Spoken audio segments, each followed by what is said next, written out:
Sino itong pinakamakapal ang muka na mag-asawa sa balat ng lupa, sa balat ng Pilipinas? Etong dalawang mag-asawa na ito ay sobrang kapal. O, sige, hulaan nyo kung sino yan.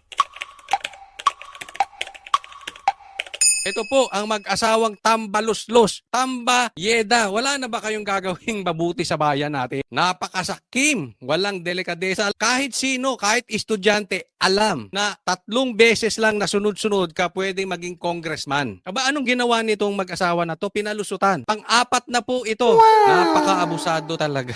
Ang ginawa nila, pinalusutan yung batas. Isipin mo, 6 na upuan si Yeda at 3 lang po ang pwedeng maupo sa Tingog Party List. Aba, akalain mo, himala, nag-resign yung 3, 4 at 5. Kaya naman, makakaupo si Yeda. Anong nangyari? Binabaliwala. 4 na ni Yeda. Eh sabi nga, di ba, 3 sunod-sunod lang. Abay, Comelec, galaw-galaw. Ikaw, Garcia, galaw-galaw. Baka ma-stroke ka dyan. Isipin mo, yung panalo, ayaw nyong paupuin. Yung natalo, gusto nyong paupuin. At eto naman, yung 4 na, pauupuin nyo. Abay, halatang halata naman kayo masyado, Comelec, pambihira. Instead na ang batas ay sinusunod. Yung espiritu ng batas, yung puso ng batas, bakit ba ginawa na ipinagbawal ng sunod-sunod, hindi ka pwedeng lumagpas ng 3 beses? Anong purpose nun? Bakit ba ginawa? Para hindi abusuhin ang kapangyarihan. Para hindi mamihasa. Kasi pag matagal ka dyan masyado, daig nyo pa ang dynasty. Kartel na kayo. Sindikato kayo. Ebe dapat imbestigahan mo yan, Garcia. Pambihira, inikutan yung batas. May purpose. Bakit po natin ginawa yan? Ebe pag Romualdez ka pala, pwede nang gawin kahit ano. Asaan ang kaluluwa na itong mag-asawa na ito? Sobrang sakim nyo sa pera. Sobrang sakim nyo sa kapangyarihan. O anong sabi dyan sa Kongreso?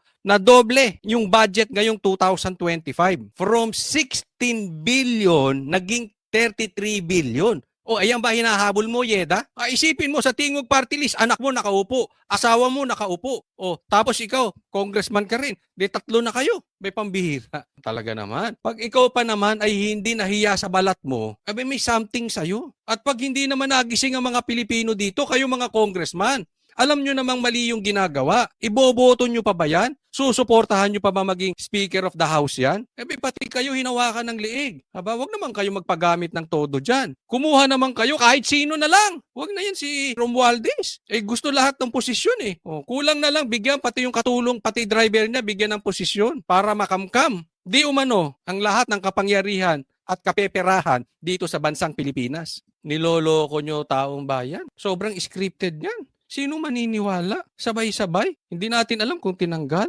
o nag-resign. 3, 4, 5 para paupuin mo asawa mo. Mga ganid kayo.